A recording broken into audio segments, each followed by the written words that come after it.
mayisikhuluma ithi nabantwana benu bamantombazane. Ithi nabantwana benu bamantombazane nabo ningabashiyi ngaphandle nibafundise.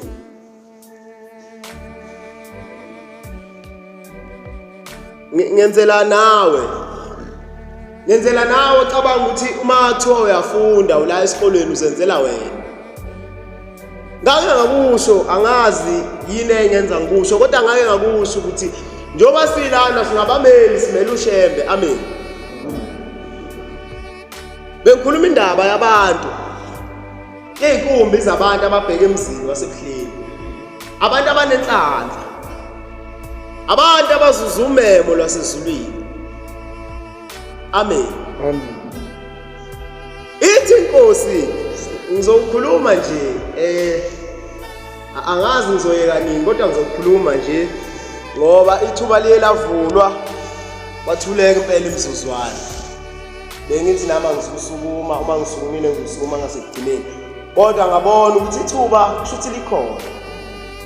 Ithi inkosi mayiphethe inkonzo inkosi langa ithi khona umuntu oyewafika kini uthi ubonisiwe Yehhashi ligitshelwe inkosi ubaba mkhulu yayisikhotheme inkosi ubaba mkhulu. Uthi mayihlangana nayo ubaba mkhulu ubejulukile neHashi lakhe belijuluke kakhulu. Uthi ngase ngiyabuza ukuthi wenze njani kudalwa yini inkosi ujuluke kangaka neHashi lakho lijuluke kangaka na ngoba sithi sewuphumule la ukhona. Awuyasho njalo. Yathi yothi ngalezo zikhathi bonke abawongikhumbula nami ngiyawakhumbula lapho ngiyobe ngikhona.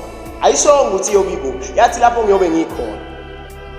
Useyabuza ukuthi ngoba sithi inkosi sewuphumule pho kudalwa yini ukuthi ubonakala ujuluke kangaka neHashi lakho lijuluke kangaka. Ithi ngihambe ngiyamema, ngihambe ngimema bonke abantu ngimabemele emhlanganweni ukuze babe khona emhlanganweni kaJanuwari kungafani nangesikhathi sami bengabi bancane abantu kodwa bebe khona emhlanganweni kaJulayi bebe baningi. Kusho inkosi uBhombela isitimela samampondo siyayikhothela. Njoba ngithi-ke labantu abasemhlanganweni babantu abanenhlanhla, babantu abazuzile umemo lwasezulwini. Umemo lwasebuhleni luyadura,